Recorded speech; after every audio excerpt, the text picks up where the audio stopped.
Why can't we live together? Tell me why. Why can't we live together? Everybody wants to live together. Why can't we live together? Go to Restream. The thing is wrong. Hello, all you melanated beauties, sun-kissed by God's lips. This is Koi with your black tea sip. I'm sipping power to pour you the truth. Go grab your cup. Let's fill it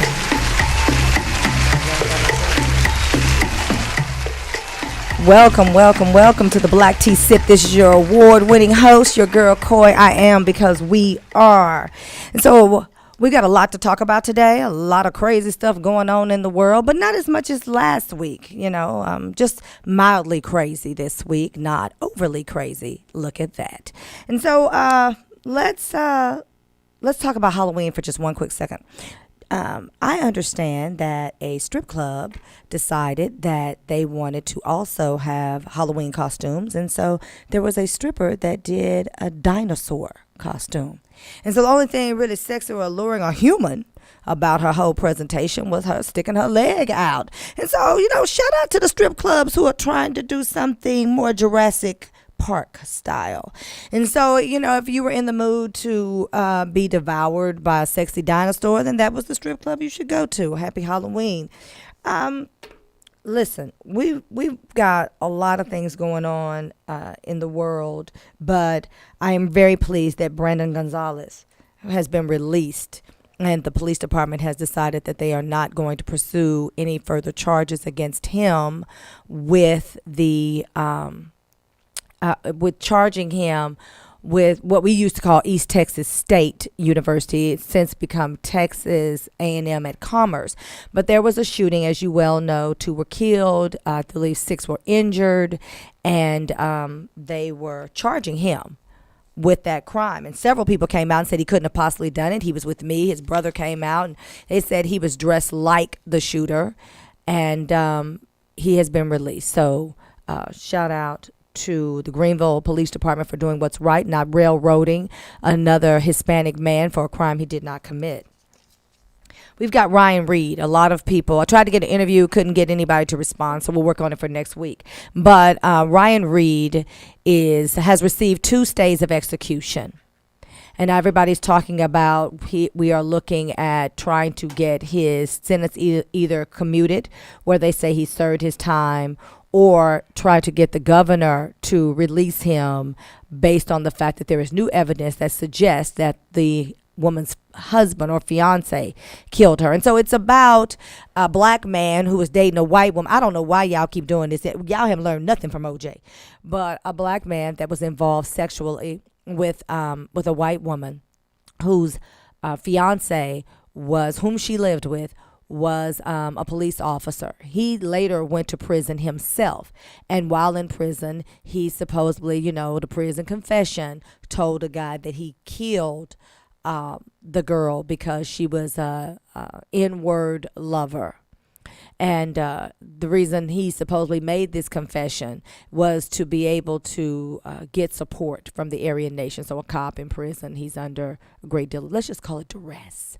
And he confessed, and so now they're saying not only is it that, but there's exculpatory evidence with evidence that says you are innocent, and they're trying to get him yet another trial. Now, he's had 2 stays, but he's never had a retrial. He's never been able to go back to the court and have his case reheard. So in that, we are wishing for Ryan Reed all of the luck, the honor, and the privilege of having real justice be performed. But that made me think about something. Ryan Reed, who is believed that he is free. If there's a man in the state of Texas who wanted to have a Buddhist chaplain and be with him in the chamber, and he was not given a Buddhist chaplain.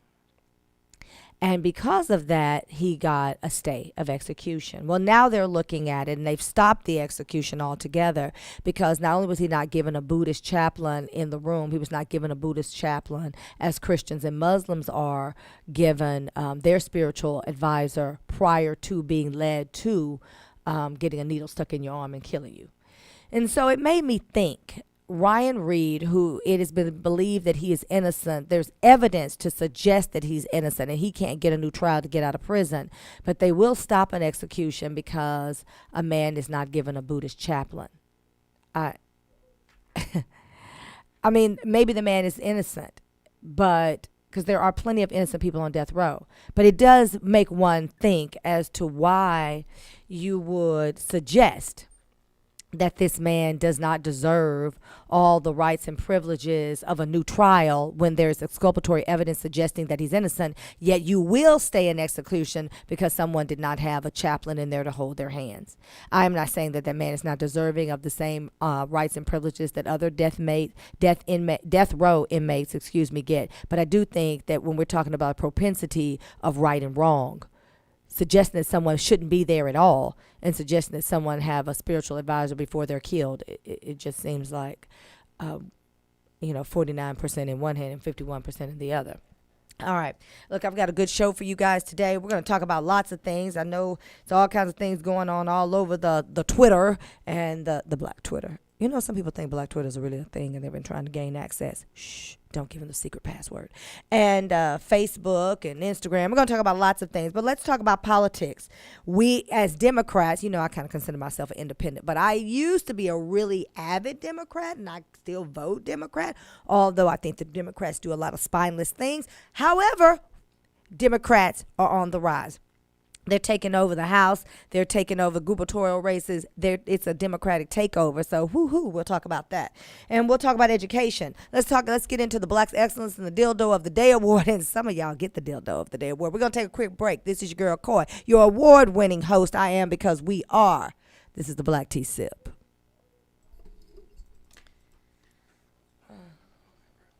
Okay.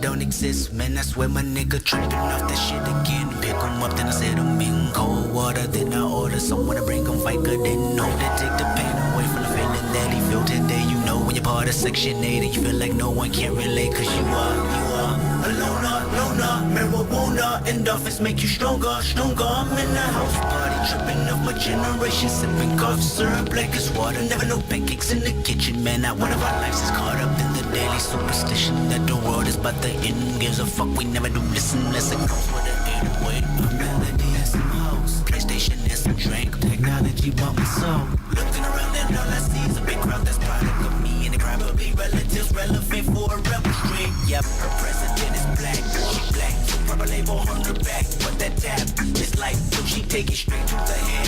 Then she look at me, she got ADHD. Hey, doobies to the face, fuck that. 12 bottles in the case, nigga, fuck that. 2 pills in the halfway, nigga, fuck that. Got a high tolerance when your age don't exist. Like, whoa.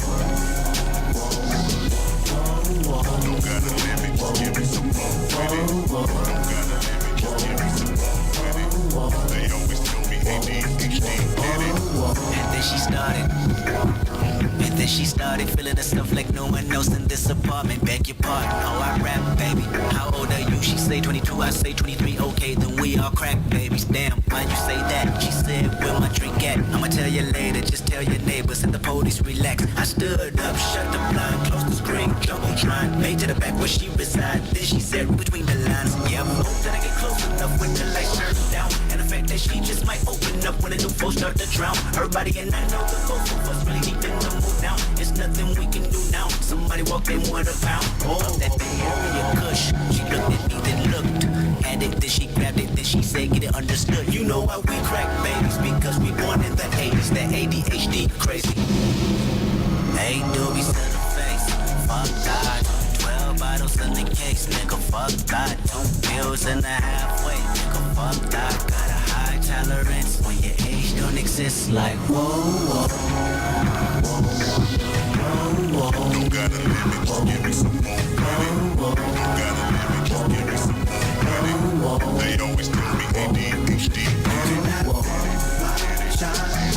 Give you the light. Double cup, deuce, 4, 6, just mix it in Sprite. Ecstasy, shrooms, blow, drone, hold, whatever you like. You can have all my shine. I'll give you the light.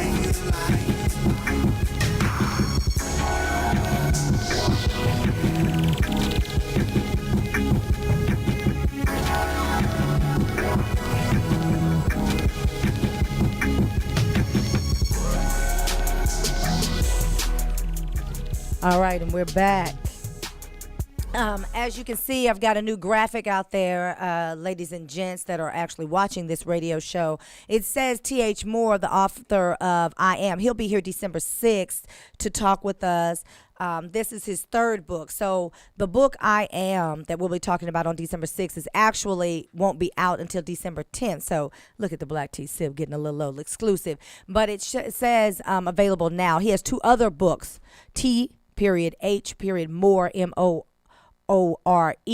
He has 2 other books, The Devil's Whisper and another one. I'm sorry, y'all, it escapes me. Those are available now at Amazon and Barnes & Noble. So if you're looking for I Am, I've got a little exclusive, and it's a great read. He's a great writer, a member of Omega Psi Phi. Shout out to family members, loved ones of Omega Psi Phi and the Divine Nine. But I think that it's a great book. I think we're going to have a great time on December 6th. But I wanted to clear that because that particular book is not out yet, but he does have 2 others that you can delve into until we get him here. And December 10th will be the release of I Am everywhere. All right. Listen, let me just say this. Y'all know that I'm health conscious and, I feel some kind of way.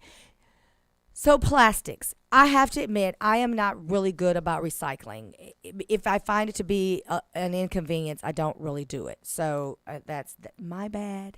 But I am going to do better because listen to this. There are microplastics in the water getting into the seafood, and we're eating them. We're digesting microplastics. Now, I know that y'all that's eating that Popeye's chicken sandwich, y'all don't care. I'm talking about the rest of us that do care about what we put in our mouth and in our bellies. So we are digesting microplastics, and that is very alarming because we don't know what the plastics are going to do to our bodies. Now, the European Union, I know they're going through that whole Brexit thing, but they have decided they are banning all single-use plastics in the country, which is going to account for 70% of the plastics that are in the water. And the reason that it's in the water and then it ends up in the fish and the seafood and it ends up in you is because the aquatic life, those things that are in the ocean, they're eating the plastics. But the U.S., this is no shocker here, the United States of America is not going to do anything. They're waiting to see how many people die or get some crazy disease or, turn into plastic men before they decide to do anything. I mean, it's no shocker there. That's just kind of how we get down in the great United States. Have y'all seen the white guy that is the drum major at a black high school, Jefferson Davis High School? You know it's black because it's Jefferson Davis. Montgomery, Alabama. And ABC 33 and others and Facebook and y'all were going on and on and on and on about him. And here's the deal. He's the drum major. I mean, he got the job because he could dance. I don't think it's a great phenom that he's a white guy. Are we surprised that white guys can dance? It's our culture. It's been appropriated forever. And so he's, at that high school and he's doing his thing and he's the drum major. Get over yourselves. Let's move on. Hey, slavery is not dead. It's alive and well, at least it was. In Conway, South Carolina, Bobby Paul Edwards. Don't it sound like a 3K member? Bobby Paul Edwards, the owner of what used to be J&J Cafeteria in Conway, South Carolina, admitted forcing an intellectually disabled black man to work in his restaurant for pay without years. The boy worked from the time that he was 12 to, I believe, 17, almost 18, so almost 6 years, in which he beat him, humiliated him, degraded him, called him racial slurs. And it wasn't until very recently that a patron of the cafeteria reported him. And he will now pay over $260,000 over that. I think it's like 262. I think is the number with a little change. And he'll be serving 10 years in prison. But here's the irony of it. This has been going on for 5 or 6 years and nobody did anything. Nobody said anything. Everybody thought it was appropriate, I guess, in South Carolina, which is completely unbelievable. So Bobby Paul Edwards definitely is an honorable mention for the dildo of the day. He should win, except for the fact that I have somebody else that I think will do better job at winning the dildo of the day award, and we'll talk about that in just a moment. Jewel. Okay, so y'all know how these people have been getting this terrible lung disease, and there have had deaths from people dying from this lung disease and from Juul's vapor cigarettes. So people were vaping because they were either trying to stop smoking. But what they realized is that 70% of high school students were buying the mint flavor. So Juul has decided that they will discontinue the mint flavor. They'll just do menthol and tobacco. Oh, yeah. Well, that's definitely helpful. But the people that were trying to quit smoking, that were using Juul, I know one of the things they were saying, well, what are those people going to do? Not get lung disease. That's what they cannot do. Anyway, they're trying to save the babies from smoking. Why y'all out here smoking? Billy Porter. Billy Porter is the guy who serves. I mean, if you are a gay man and you are not aspiring to Billy Porter's clothing, his attire, his aesthetic, throw the whole gay closet away. He is the king of the gays. Billy Porter serves us well. He's even got me together a few times because Billy shows up so fierce. Now, I don't understand the dress and the skirt thing, but I do respect the way this man gets down. And so those of us that are just ignorant about the gay community, what we do know is that you can get a wonderful clapback, great fashion tips from the gays. That is universally understood. Now, you can be mad about it if you want to, but it is what it is. And let me say this. Stop saying that black people are against gays. That is not true. We know full well that every one of our Easter programs and Christmas programs at the church were run by the gays. If you didn't have a gay person heading up that pageant, your Christmas program, your Easter program was crap. Let's just keep it 100. We also know that the gays were the ones that help you get together on prom, male or female, baby, could help you get all the way together. So stop saying that black people don't like gays. Stop doing that. Billy Porter, though. Billy Porter is going to play the fairy godmother in Cinderella. So there's been a lot of talk about him being the fairy godfather. So I started thinking, are they saying that his character is going to be what the fairy godmother would normally be in the story? And are we overreacting about whether it's father or mother? If the actress that's playing Cinderella says, that Billy Porter, he is my fairy godmother because his CIS is him, he. He has not come out and told us that he wants to be referred to any other pronoun that I know of. So I'm sure y'all will check me if I'm wrong. So if the Cinderella character says, my fairy godmother, and it's clearly Billy Porter, then we don't have to do that. Because a rooster is a rooster. A hen is a hen. He has decided as a gay man, he's still living as a rooster. He's gay. He's not changing, trying to become a woman that I know of. So we don't have to give him a pronoun that he's not asking for. And we don't have to do that in a children's story. So y'all stop. Yep. Ooh, why don't y'all stop all this foolishness? Y'all just quit. Hey, did y'all hear about these 16-year-old boys that have been charged with murder for killing a photographer? Victoria Schaefer was killed when two 16-year-old boys released somewhere, pushed it or caused it to fall. It was a 6'7" tall tree and 74 pounds. It fell on her and killed her while she was out there. She's a mother of 4, and they are now charging these teenagers. And the defense is saying they couldn't have possibly believed that it was going to kill her. I don't know that I agree with that. Are you saying you couldn't have possibly known it was going to hit her? Because if a tree falls on you, it is safe to assume it's going to kill you. But the law there says that it doesn't matter whether or not it was premeditated. If you do something intentionally that causes death, that's second-degree murder. So those 16-year-old boys are charged with murdering this mother of 4 while she was out with some seniors to take their senior pictures. I don't know what the world is coming to. I'm just telling you, it's a lot. All right. Black excellence. So on November 7th, 1950, Dr. Alexis Kennedy she just recently turned 69. And she is noted as the first African-American woman to become a neurosurgeon in 1981.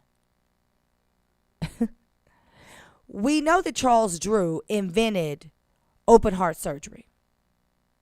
Okay? We know that. Long before 1981. What I don't understand is how there is any rational belief that she is the only black person since Charles Drew to 1981 that had the intellectual prowess, the hands, the aptitude, the know-how, and the execution to be a neurosurgeon. For anyone who wants to talk about reparations, and by the way, 74% of African Americans do believe in reparations. I don't know what are the 26 of y'all doing out there? What is happening? Well, if anyone questions reparations, 1981 was the first black, not first female black, not first black to be a neurosurgeon. If that is not the revision and application of Jim Crow, I don't know what that is. So the 26% of y'all out there in these great United States that's saying we don't deserve reparations, 1981. Okay, is that close enough for you? Because 1981 is not that long ago. I don't know what y'all doing out there. Y'all better get it together. But she does. I think she's an honorable mention for Black excellence. There is a 100 woke list, and I think this is so important because this 100 person woke list. It's all women. It's Essence magazine, and they have some very notable people. Simone Biles, for one. But I really want to talk about some people you may not know. And I thought this was phenomenal. So there is a young woman named, there she is, Christian Henderson. Christian Henderson is the Yale graduate and founded Black Plus Green. So Black and Green. And it's a marketplace that highlights all the natural products from black artisans and encourages customers to buy black and live green. I think that is phenomenal. Christian Henderson, Black Plus Green. I mean, I think there are a plethora of black women that you should be noting. There is Kim Davis. She was out to prove that hockey is for everyone, and in 2017, she became the executive vice president with the National Hockey League.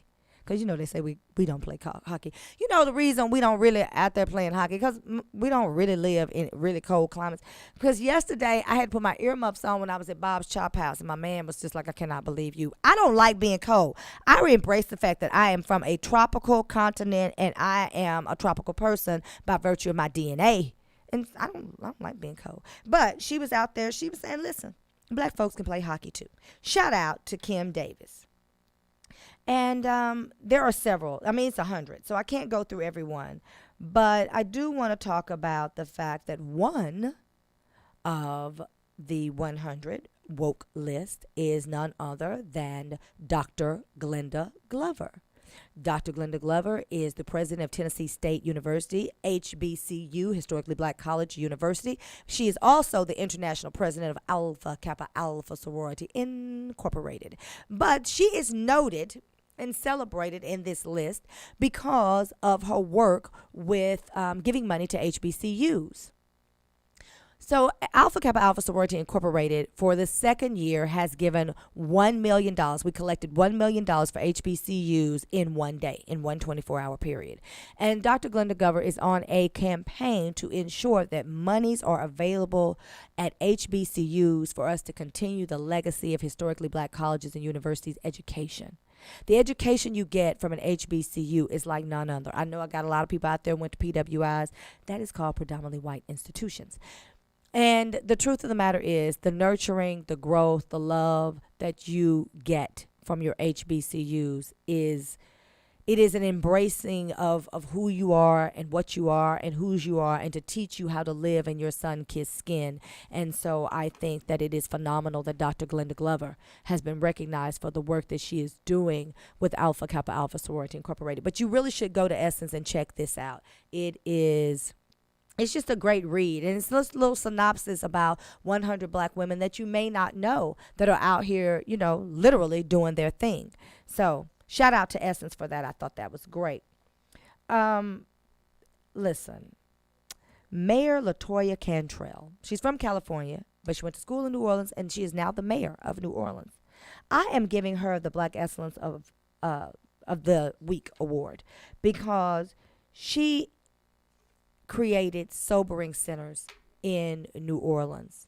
So for Bayou Classic, y'all know we all about that Bayou Classic. I went for like 7 years in a row before I started taking breaks. It was all about that HBCU life, and so we have a good time in New Orleans, and it doesn't matter. You don't have to be in college. Alumni go back, 70-year-olds go back, 90-year-olds go back. It's a party. When is New Orleans not a party? But that's a party.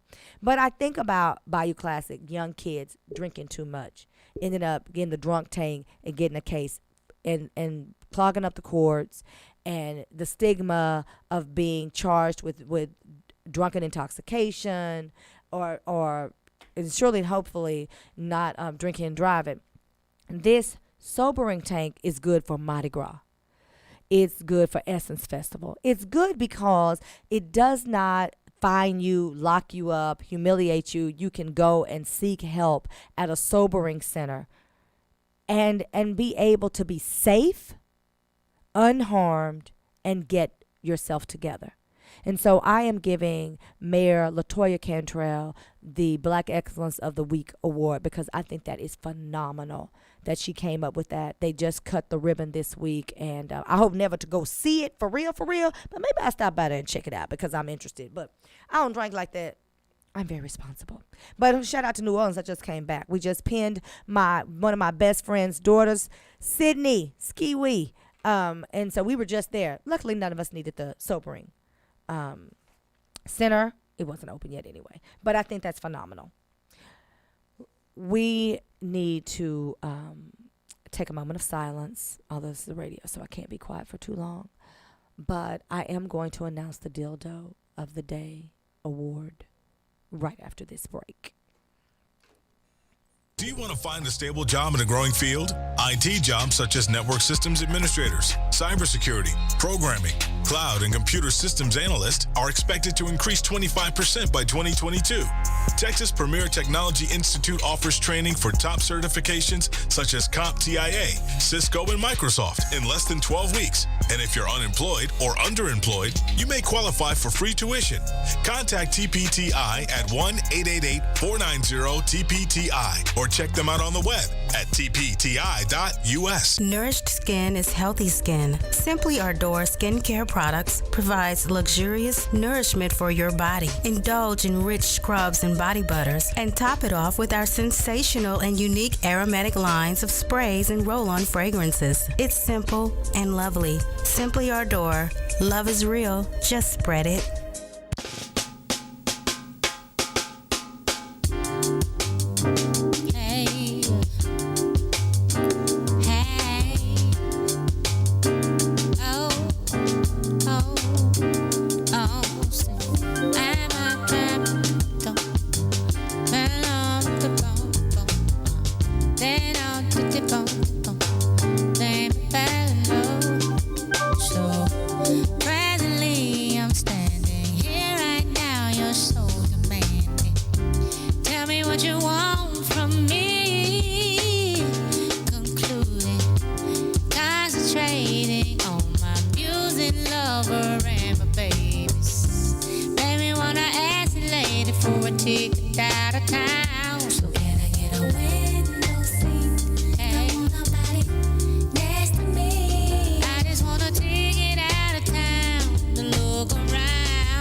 want a chance to fly, a chance to cry, and a long bye-bye.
With that being said, there's no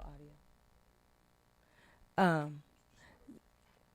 So now, testing. Can y'all hear me out there? All right. Seemed like we lost a little bit of audio. I made sure that I reserved the Dildo of the Day award for all of you that ate that dadgum chicken sandwich from Popeyes. I told y'all they tossed that chicken with neoprene gloves because the spicy seasoning number 2 could not touch the skin. It would burn it like battery acid. And y'all ran out there and ate that dadgum sandwich. There is a man dead from cutting the line at the Popeyes chickens store because he's cut the line trying to get that death chicken sandwich. And guess what happened? He died eating the death chicken sandwich because somebody stabbed him. Now, here's the thing. You don't go around here cutting no line. Like, you don't go around cutting lines. You don't go around doing that. I mean, they taught you that like in preschool. That's like a no-no. But we have to dial it back. You died, sir. Because, you know, I think he can hear me. You died, sir, because of a chicken sandwich. How did he die? Girl, Popeyes. It's I don't know what you call it. It's like an enigma rolled up in an albatross, rolled up in stupidity. Because y'all just running out here eating these daggum chicken sandwiches. Now, some woman done tore up her car. I mean, it's like a phenom. Aren't y'all embarrassed? If you're not, you should be. You should absolutely be embarrassed that we are seen acting a fool over chicken. You know they already say we eat chicken and watermelon. Why y'all out here demonstrating that they're accurate and correct about us when they are not? How can you come across and call something Caucasian and say, oh, the caucasity of it all, when you are out here acting a donkey over a chicken sandwich? You all ought to be ashamed, and that is why y'all are the Dildo of the Day award winners.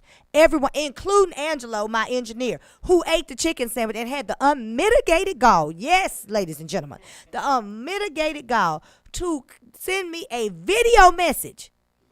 Hey, Coy, I don't know if you can see me. I ought to play it.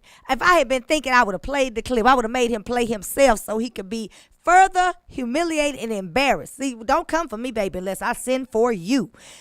Had the nerve to send me a video. I don't know if you can see this Popeyes behind me, but I'm eating the sandwich. And then was like, oh, my God, it's so good.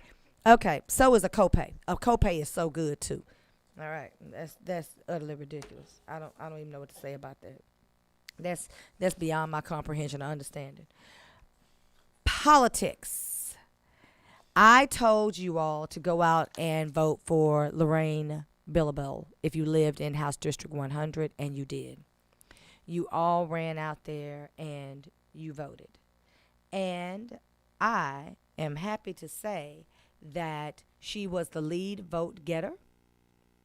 And we are very pleased about the fact that she is, well, basically, she's doing her thing. But we've got to vote again in January because even though she was the lead vote getter, she is,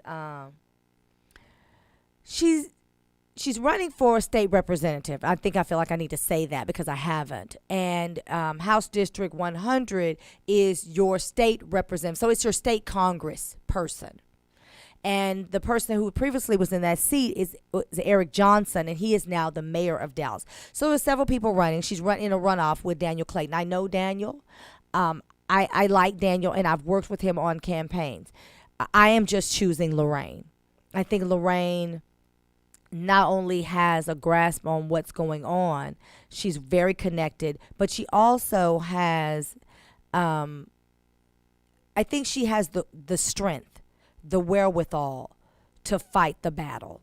I don't think that she is going to find, you know what, she just wants to put her head down and do the work. She's not a politician. She will be our elected official. And so I think it's fantastic that Lorraine is the lead vote getter, but we got to do it again in January, y'all, to get her in office. Proposition 5, state parks. That passed. That was one of the things I really wanted to talk to people about. Make sure that people understood that that people were, well, let's say this, the employees of the state parks and the executive director we're talking about many things need to be done at the state parks. Even when we're talking about infrastructure, that's a big deal in the United States because we are not putting money into our infrastructure. We have seen buildings and bridges collapse because of poor infrastructure. That was one of the things. Waste management, they need to get a handle on that. That was another thing that they need to do. And so now it's going to prevent the state legislators from being able to rob, pillage, and loot from that line item, borrowing from it, as they would tell you, to put in other things. Now you actually will be able to go to your state parks and be safer and be able to flush the toilet. I think that's very important. There are several other propositions passed, but those were the things that I wanted to talk to you about. Kanye West. Have y'all heard about this?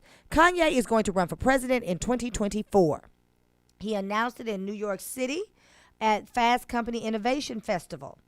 And what I think is hilarious is when he announced it, he didn't get the reaction he thought he was going to get. People began to laugh. And he literally had a blank stare on his face and said, and I quote, "Why y'all laughing?" Because you're a joke. Now, I have not come out against Kanye because I don't think that you make fun of the afflicted. I think that Kanye is in what old folks used to call it a bad way. I think he has a mental illness. I actually am very good friends with someone whose mother grew up with his mother, Donda West, knew her very well. And Kanye has been on medication for mental health issues since he was a child.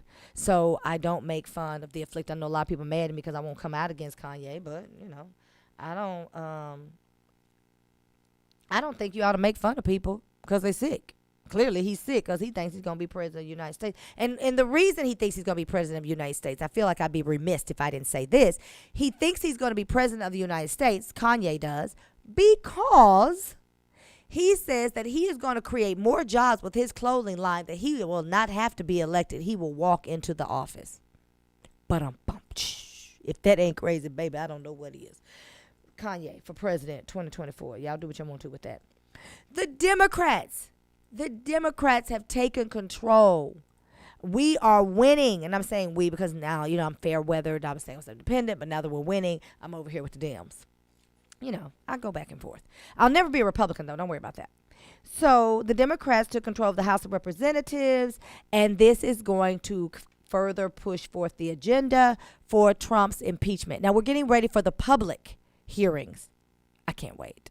And so with that being said, these public hearings, we will be able to hear and see and literally interact through the TV those persons who will be testifying before Congress during these public hearings. And it's a fact finding. That's what the impeachment stage is at this point. It is fact finding, gathering of information. Then they pile all that up. Then they send it to the Senate, and Mitch McConnell won't do anything. However, let's just say they can't get it all done before the 2020 election in November. Let's say they don't, but they have these hearings. I'm living in an idealistic world. I've got, pink colored glasses on right now. Little pinker than rose colored glasses. Just stay with me. And let's say that, for instance, we do take over the House and the Senate. Well, do you know that would mean that he would be impeached and from the fact-finding portion of the impeachment, and then he would be impeached, kicked out of office, if we were to control the House and the Senate. So we only have November 2020, and then we'll see what we're able to do. But we're off to a mighty, mighty good start, ladies and gentlemen, boys and girls, sun-kissed babies. Kentucky, Democrat Andy Beshear claimed victory on November 5th. He beat the incumbent Kentucky Governor Matt Bevin. Matt Bevin was going around campaigning for Trump, so that's a huge slap in the face. Literally, the state of Kentucky said no. Now, it's always been a big thing if Mitch McConnell can keep his seat. Now, Mitch McConnell is the Speaker of the House for the Senate. So there are approximately 300 bills that are sitting on his desk right now that the Democrats have pushed for that he's not touched. I mean, they've passed through some fluff stuff, but not anything with any real teeth. Health care, daycare, those kind of things. Nothing with any real teeth has been done. They've just been sitting on Mitch McConnell's desk. Well, now with this Democrat winning, and that hasn't been done in over 2 decades, the gubernatorial race, Mitch and them probably running scared because it's looking like the state of Kentucky, and a senator is elected by the entire state, and then they run at different times. So you have 2 senators, and they run at different times. So now it's Mitch time up at bat. Baby, I know his pants were filled with some unmentionables November 5th. We have Virginia. The Democrats seized control over both houses, the state house. The Congress and the Senate have been taken over by Democrats. Hasn't been done in 25 years. Alabama, we have Jeff Sessions. Remember, he was the former Attorney General for the state of Alabama. From the state of Alabama, he used to be a senator. He's a Klansman. He carries a little pointy hood in his briefcase. He's saying he's going to run for Senate again. So a lot is happening in politics. I really hope that people get out and exercise your vote. If you are in Dallas County, I hope that you will come out in regards to Lorraine Billabow's race. And the reason this is so important is because ICE and Border Control are now getting classified information. And because the information is classified, those persons that are representing immigrants that are trying to get into this country will not have access to why the person is actually denied. And so they have one now set up, and it's a center is what they're calling it. What it really is a station for racism, because we know that Trump has kept out people from whole countries, decided that a whole country, 1 or 2 of them should be barred from access to this country. And the reason that's so alarming and concerning to me is because some people are really coming here seeking asylum. They really are in horrendous situations in their country, and they are coming here seeking asylum. And the other thing is, I really feel like when Trump, if he was to ever really get a handle, and I pray not, I hope that reason, prudency, and pragmacy prevail, and that we don't have this agenda actually executed in the full brevity and scope in which they're trying to execute. I said pragmatism, excuse me. I hope very sincerely that y'all realize that once he gets done with what he calls immigrants, then he's going to be attacking people that look like you and me. And so I think that we need to really pay attention to what's going on in the world. So know that Department of Homeland Security is really politicized. It's normally the president's appointee. We've had 4 people over Homeland Security. So, every time Trump has his bipolar moment, then he forces somebody out of office. But that is who's over the classified information is distributing it. So it's not a fair or even playing field. And I think that we really need to be paying attention to that. 5 acres of Texas land, Texas state land, has been designated for the Austin homeless by Governor Greg Abbott. I don't even know. These people want to not stay outside, sir. I don't even understand what's going on. He is literally setting money aside for campgrounds for homeless people. These people that are homeless, and people talk about they don't want to go to the shelter. Okay, that's true because the shelters are not safe. But did you know that it also costs them money? And in many places, they are barred from panhandling. They can't get a job for obvious reasons. No, you can't get a job if you don't have an address. That you have to have an address to fill out the application, or you have to go to a place that understands homelessness. There's not a lot of people that understand that. So Greg Abbott has decided that he's going to stick these people out in the wilderness so they can camp. I ain't never heard of such. Y'all don't think y'all need to vote? Yeah. If anybody need to go, Greg Abbott. Do y'all know why Greg Abbott is in a wheelchair? Okay, let me pull this tea for you, babies. Greg Abbott is in a wheelchair because he was over his lover's house, his mistress. And as he was leaving her house, he was cheating on his wife. A tree fell on him and broke his back. That is not a coism. I know y'all want to not believe me. That is so true. It actually happened. And that is why Greg Abbott is in a wheelchair. Child. So the governor of Texas has decided, if you're just joining us, that he is going to give campgrounds to homeless people in Austin so they can camp. I would think these people want to not be outside, but what do I know? I'm just here to report on the foolishness, certainly not to have an opinion. Paul Quinn College. Y'all know that's my school. And I've talked about Paul Quinn a lot. Talked about the president, Mike Sorrell, who I'm not a fan of. Although his wife was very gracious when I saw her at church. She smiled. It seemed a little forced because I have been openly talking against some of the things her husband did. But she was very gracious and she did speak with a smile. And I want to acknowledge that Natalie is gracious and kind. I don't know that Mike Sorrell is a bad person. I think he makes bad decisions. Well, anyway, Uber has decided to give Paul Quinn and some other nonprofits some money. I do not know how much, and I do not know if the money was earmarked. Many times when companies or very wealthy people, billionaires like T. Boone Pickens, when he gave money to UT Southwestern, he said what he wanted that money to be used for. Years ago, there was a philanthropist that gave money to UT Southwestern, and they wanted to use it for one thing, and he said, no, that money is earmarked for this, and if you don't want to use it for that, then you can give me my money back. Well, clearly they did what he wanted to do because they're not going to give any money back. However, I don't know what Uber expects from Paul Quinn College. What I will tell you is that Uber is a staunch supporter of, you guessed it, yes, you are absolutely right. How did you read my mind? Donald Trump. Lyft has not given him money that I can find as of yet. Y'all check me if I'm wrong. But Uber has given him hundreds of millions of dollars through super PACs. And Paul Quinn College is taking the money. Now you say, well, that's good. Let the college get the money. You're right. You are right. We should allow the college to get the money. And with that being said, we don't know what it's going to be used for, if it's earmarked or if it's just a donation. I don't know. I would guess it would be earmarked for something.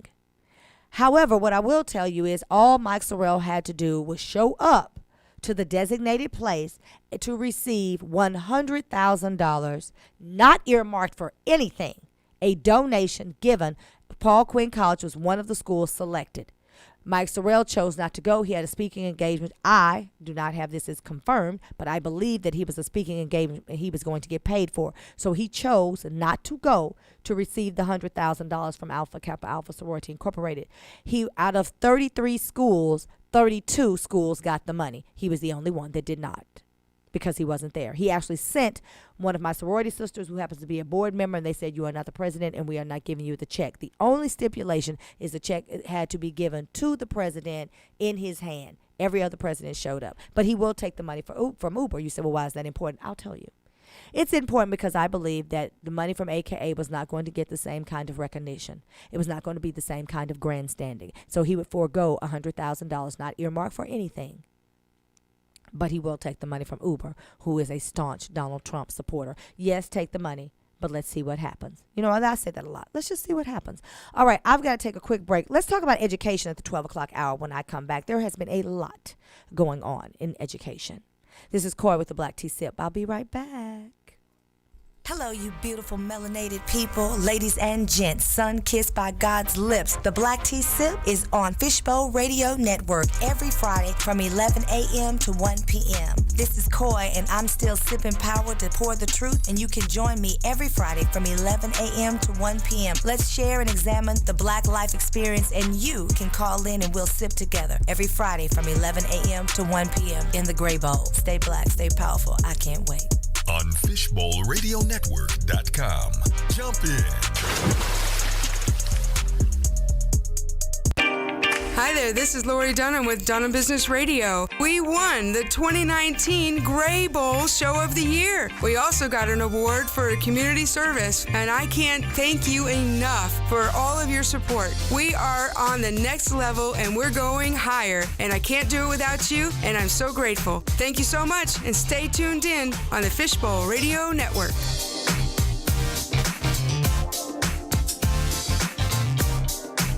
Nourished skin is healthy skin. Simply Ardor skincare products provides luxurious nourishment for your body. Indulge in rich scrubs and body butters and top it off with our sensational and unique aromatic lines of sprays and roll-on fragrances. It's simple and lovely. Simply Ardor.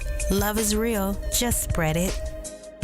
December 6th at noon, 12 p.m. Join T.H. Moore, author of The End Justifies the Means and The Devil's Whisper trilogy, as he discusses his newest novel titled I Am on the Black Tea Sip podcast with Coy Murchison. In I Am, T.H. Moore pens a literary warning to America. In this dual protagonist story, T.H. Moore plays clairvoyant and unapologetically unleashes the wrath of a community targeted by police brutality. In I Am, the author reveals the consequences of a collective who've decided to draw their line in the sand and dares their perpetrators to cross it at their own peril.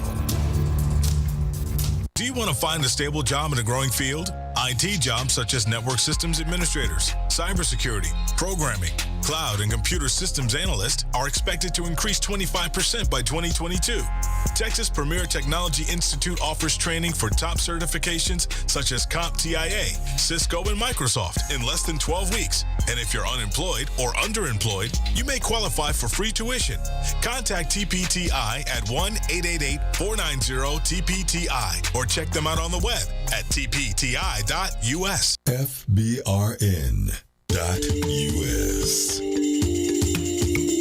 Fishbowl Radio Network. Jump in.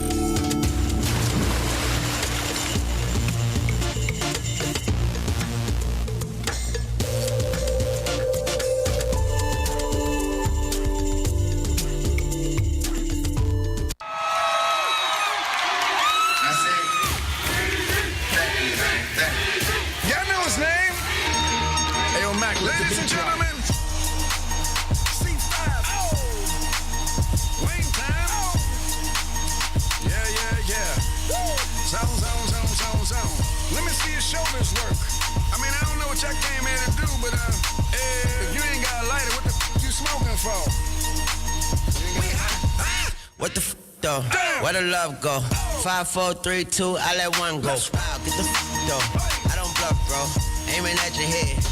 Buffalo, you a roughneck, I'm a cutthroat, you a tough guy, that's enough jokes, then the sun died, the night is young though, the diamonds still shine, in a rough hole, but the though, where the love go, 5, 4, 3, 2, where the ones go, it's a show, put you front row, talking bro, let your tongue show, money over and above, that is still my favorite love quote, put the gun aside, what the for? I sleep with the gun, and she don't snow. What the yo?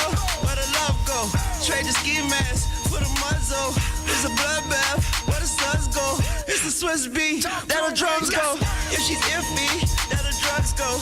If she simply double cup toast, I got a duffel full of hundos. That'll love go. Where's the uproar? What the though?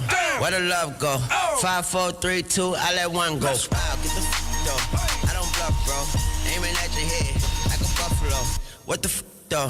Where the love go? 5, 4, 3, 2, I let one go. Wow, get the though. I don't bluff, bro. Aiming at your head like a buffalo. Get the though. I don't bluff, bro. I come out the scuffle without a scuffle. Puff, puff, bro. I don't huff, though. Yellow diamonds up close, catch a sunstroke. At your front door with a gun store. Knock, knock, who's there is how it won't go. Just the jungle, so have the utmost for the nutsos. And we nutso. What the bro? Swim from, bro. We grow up fast, we roll up slow. We throw up gang signs, she throw up dope. Dreadlock, hang time like you don't know. Put the green in the bag like a lawnmower. Hair trigger, pull back like a cornrow. Extra clip in a stash like a console. Listening to Bono, you listen to Darno. What the bro? Where I love go? Swizzy, he the chef. I like my lunch gross. Just look up, bro. Now the scuds go. I see the shovel, but where did bro go? To the unknown. Only way he coming back is through his unborns. If you see what's in my bag, think I'm a drug lord. It's empty when I give it back. Now where's the uproar? What the though? Where the love go? 5, 4, 3, 2, I let one go. Wow, get the though. I don't bluff, bro. Aiming at your head like a buffalo. What the though? Where the love go? 5, 4, 3, 2, I let one go. Wow, get the though. I don't bluff, bro. Aiming at your head like a buffalo.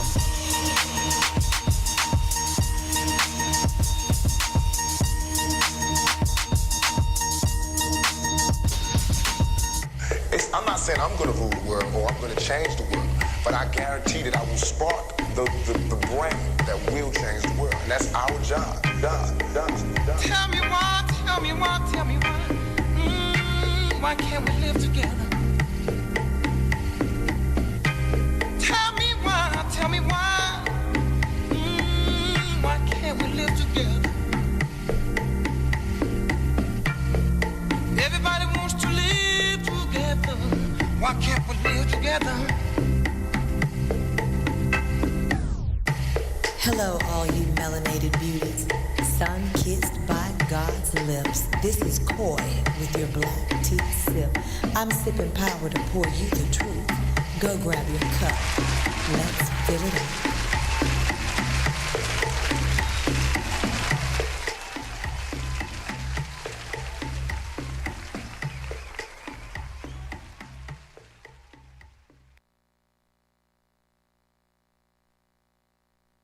Graduate. He actually hook boogied his resume and started tech writing almost 20 years ago. And from that, he has grown into one of the foremost leaders. At the time, it was SharePoint technology. They were literally flying him everywhere, having him talk about SharePoint technology. And now he's, of course, advanced to other forms of technology. But what he said is if he could learn, others could learn. He was never very much studious in school. That wasn't really his thing, but he has a great business that he owns and operates, and then he has started a nonprofit school, which is Texas Premier Technology Institute. 85% of all the students that go through his program and sit for the certification test, are actually employed. And that's a brother that's out there doing his thing, giving back.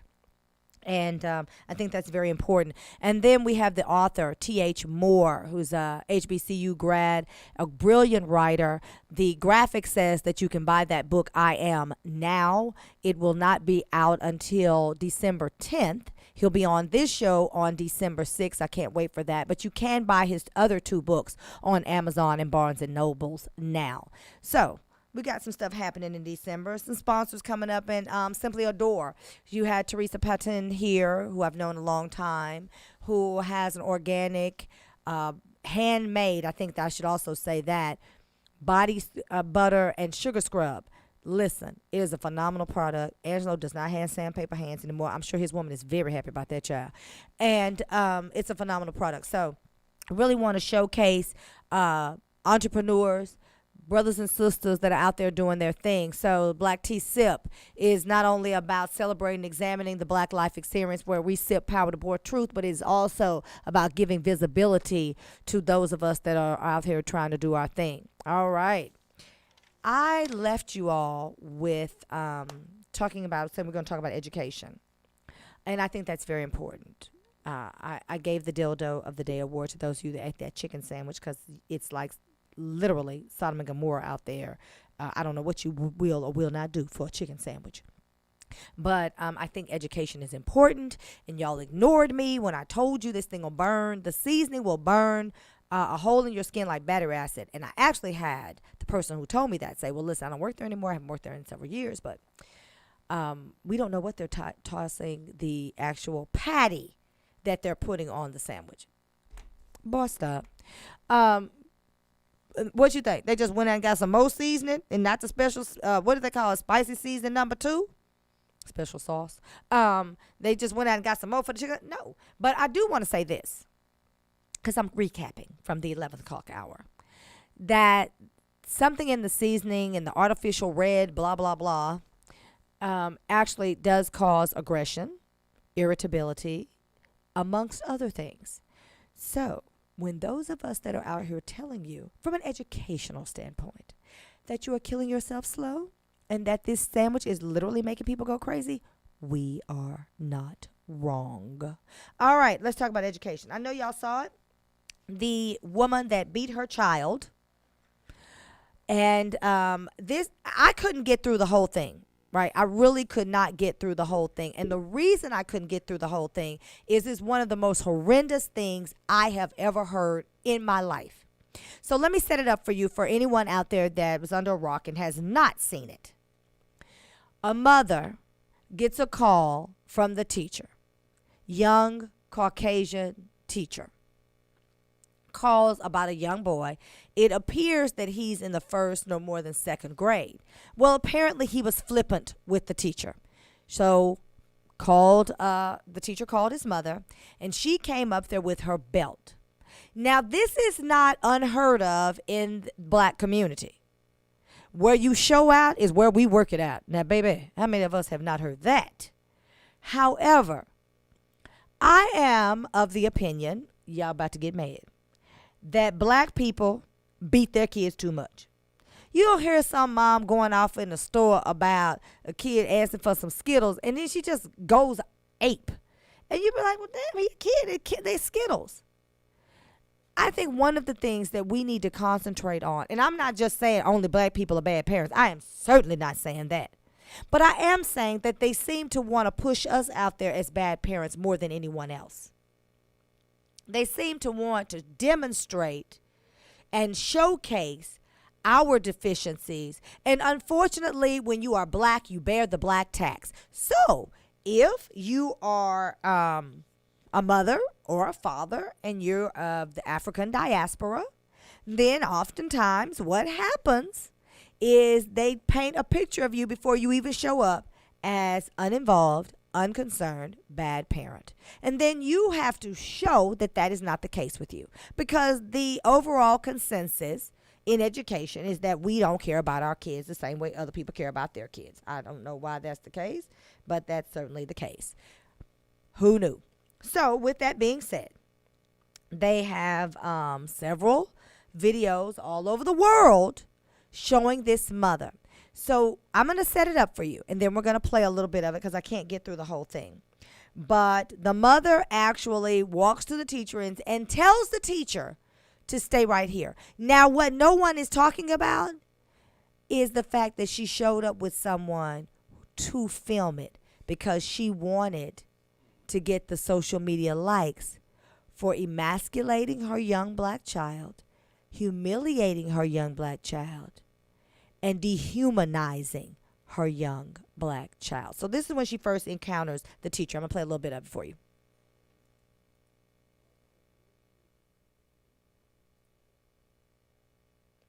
We got audio.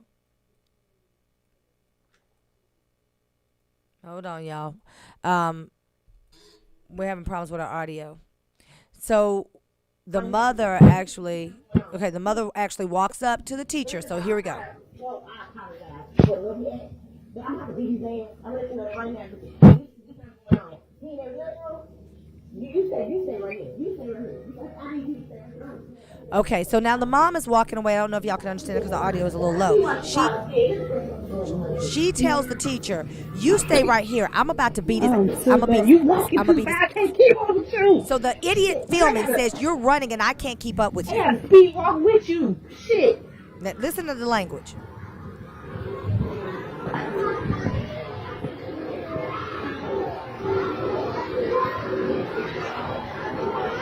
Now the mother is looking for her son in the lunchroom. So all of the children are there in the lunchroom, and she's looking for him, and everybody's looking like, what's all these kids? And they're very young kids. I don't believe this child's in the second grade. This is first grade.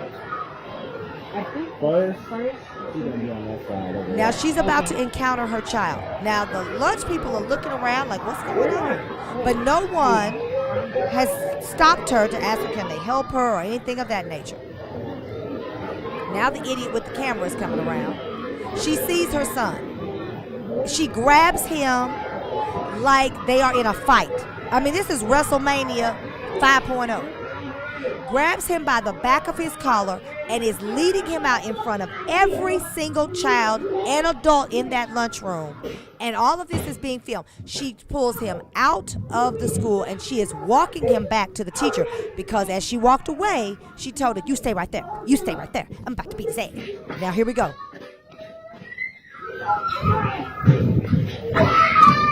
He's screaming. Get up, get up. Don't hate me. Let's talk to him. What the hell?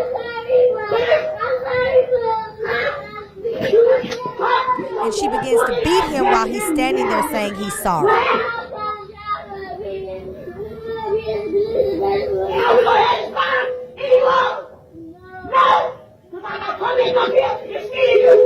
It's me and you. Everything on, nigga. No outside, no nothing. If this fucking woman come in, you I'll break your fucking face. You hear me?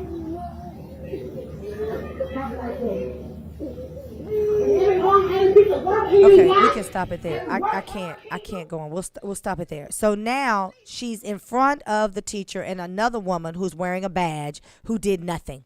Who did absolutely nothing to help this little boy. But I don't know if you can understand because our audio was kind of bad. She is in his face. And she is taunting him like, you know, a man would be trying to tell another man what you gonna do. And she's swearing at him. She's cussing him. She's talking about it's gonna be me and you. And she's talking to him like this is someone she does not know, let alone someone she birthed.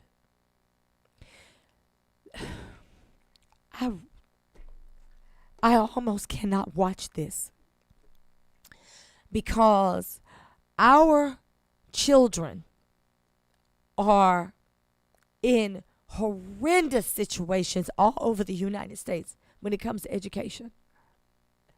We have children who are not being taught because they have learning disabilities, dyslexia, ADHD.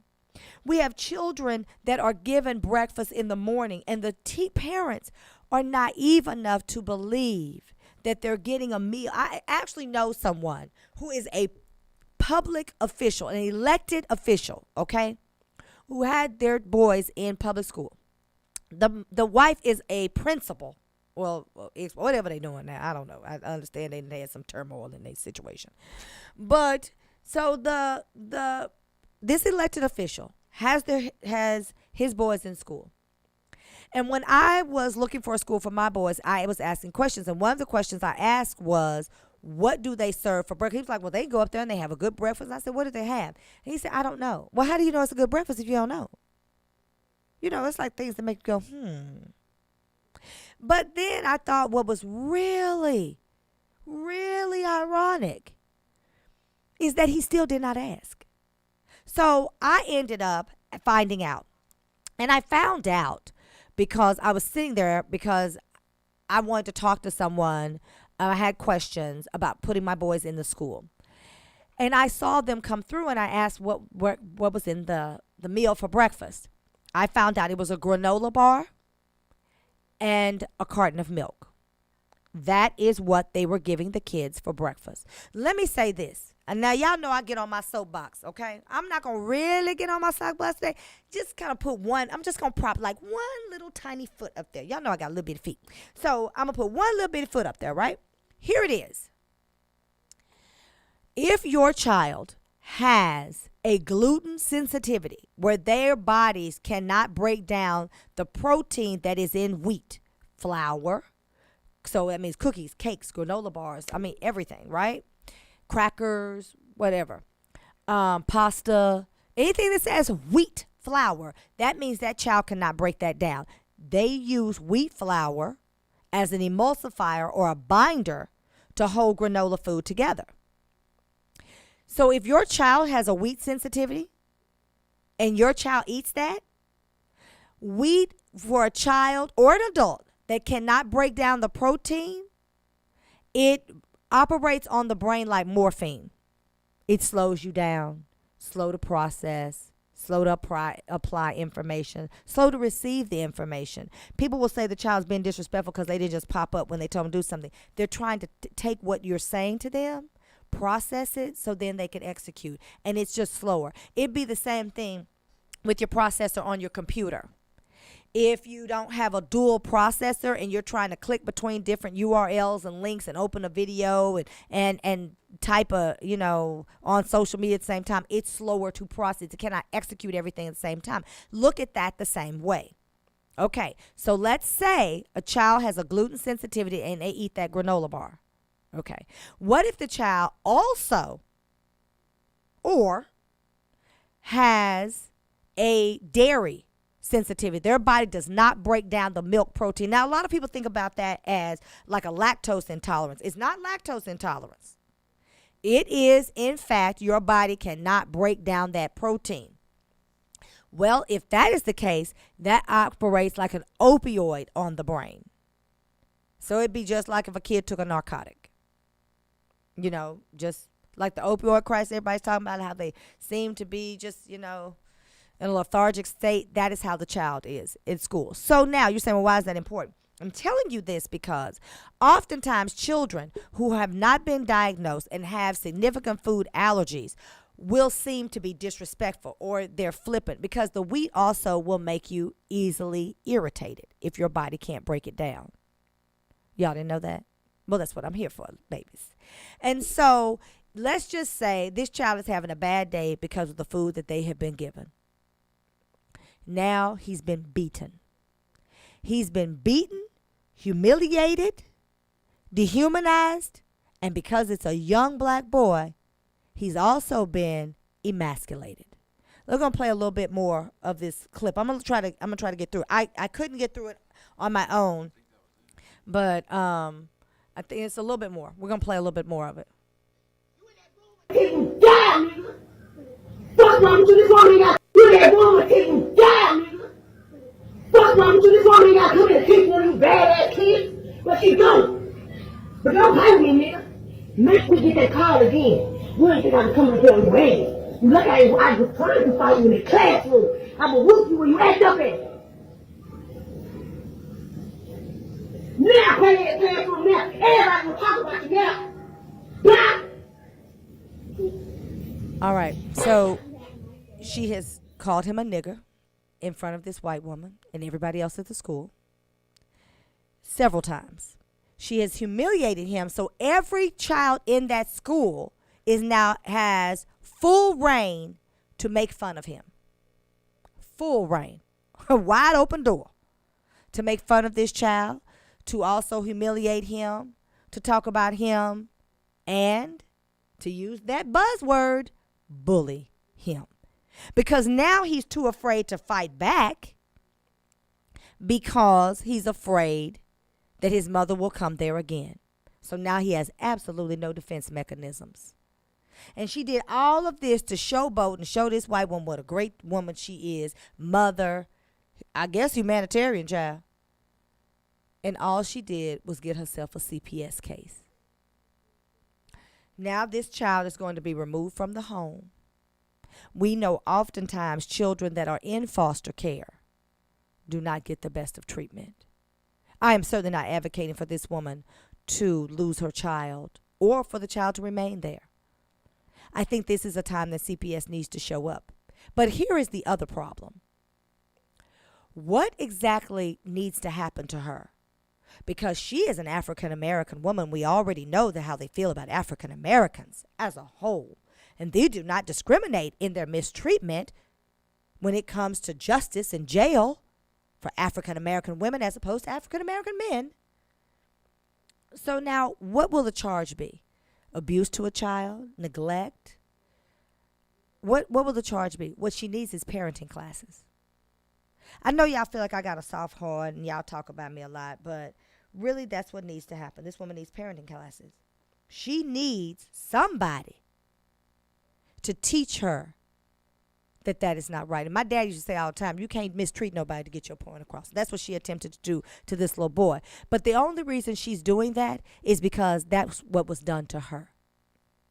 That is how she has been treated. Because this behavior that she's exhibiting is by example. That's what somebody did to her. That's what she's doing to someone. Because she doesn't know any better. So I would think that the best thing for us to do in this instance is to pull this child, put it in an environment that you know he's going to be safe. But you can't guarantee that in Beaumont, Texas. Because this was in Beaumont ISD.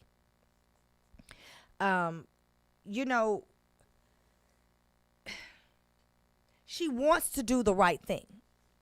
And I know y'all saying, what? She wants to do the right thing because she got a call from a teacher and she went to the school. Now, how she handled it after that was absolutely wrong. But, she says to the, and I want to talk about this just for a second, then I got to take a break. She says, first of all, I have to apologize for the way he acts. But I'm going to have to beat his blank. You can fill in the blank. Y'all are smart. And then she says, I'm going to let you know right now because this is not going on. Is he in the lunchroom?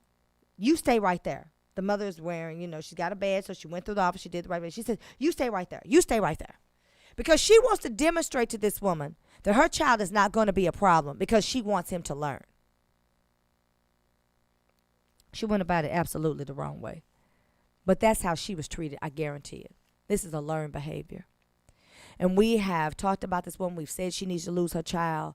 But you have to also think about the realities of foster care. What really happens in foster care to little black boys. So what this woman needs is parenting classes and for someone, a psychologist, to sit her down and to help her. And that brings me to another point that I've been talking about, and people are mad at me about Kamala Harris, which I'm going to talk about after a break. Give me a few minutes. I'll be right back. This is Coy, your award-winning host. I am because we are with the Black Tea Sip. We're talking about education today. We're talking about this woman who went up to the school and acted a complete donkey and beat her child in front of the white woman and emasculated him. But we're also talking about why, because we sip power to pour truth. We're not here just to damn and demean. We're here to educate and celebrate. This is Coy, and I'll be right back.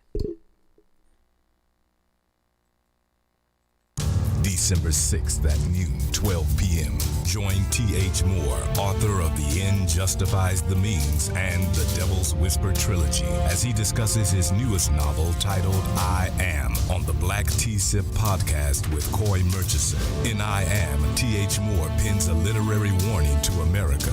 In this dual protagonist story, T.H. Moore plays clairvoyant and unapologetically unleashes the wrath of a community targeted by police brutality. In I Am, the author reveals the consequences of a collective who've decided to draw their line in the sand and dares their perpetrators to cross it at their own peril. Nourished skin is healthy skin. Simply Ardor skincare products provides luxurious nourishment for your body. Indulge in rich scrubs and body butters and top it off with our sensational and unique aromatic lines of sprays and roll-on fragrances. It's simple and lovely. Simply Ardor. Love is real. Just spread it.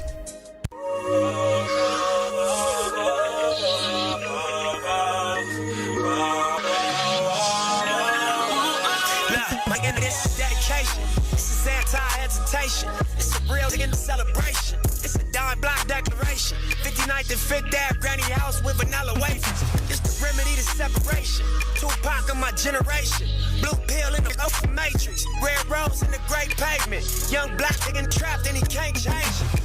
Know he a genius, he just can't claim it. Cause they left him no platforms to explain it. He frustrated, so he get faded. But deep down inside, he know you can't fade him. How long should I stay dedicated? How long till opportunity meet preparation? I need some real work and reparations. Or I run up in your bank just for recreation. Dedication, hard work, plus patience. To some more of my sacrifice, I'm done waiting. Told you that I wasn't playing. Now you hear what I've been saying. Dedication. Dedication.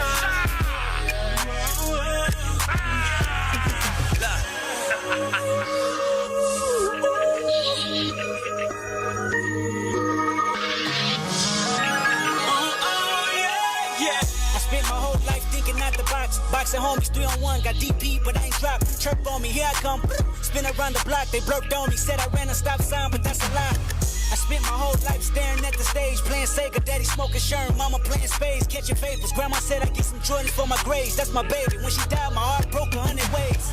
I spent my whole life trying to make it, trying to chase it. The cycle of a black man divided, trying to break it. You take a long, this shit, don't cry about it, just embrace it. Mine a setback for major comeback, that's my favorite. My L said you do a song with Nip, K-Dot here better grip. I said he a man first, you hear the words out his lips about flourishing from the streets to black businesses. Level 4, y'all living, giving to false imprisonment. Listen close, my nigga, it's bigger than deuces and foes. My son in this elementary, we close, my nigga, get straight like that. I give you the game, go back to the turf and give it right back. For generations, we've been dealt bad hands with bad plans. Prove your dedication by hopping out Grand Ams. I'm at the premiere, politicking with Top Nip and Snoop. I ain't Pac watching the way we groove. Dedication. If it ain't congratulating, it look like hate. If it ain't congratulating, it look like what Nip said. Hold up. Blah. This ain't entertainment. It's fucking on a slave ship. These soldiers and spirituals I swam against them waves with. Ended up on shore to their amazement. I hope the example I set's not contagious. Lock us behind gates but can't tame us. Used to be stay safe, now stay dangerous. Cause ain't no point in playing defense. That's why I dove off the deep end without a life jacket. Couple mil, tour the world, all my life cracking. Cook the books, bring it back so there's no taxes. Royalties, publishing, plus our own masters. I'd be made if I slave for some bikes. I was mapping this out, I hit the heights backwards. Hopping out the 85 and Reebok classes. Ran a couple marathons just to get established. To make it happen, you got to have dedication. Hard work, plus patience. To some more of my sacrifice, I'm done waiting. Told you that I wasn't playing. Now you hear what I've been saying. Dedication. Dedication.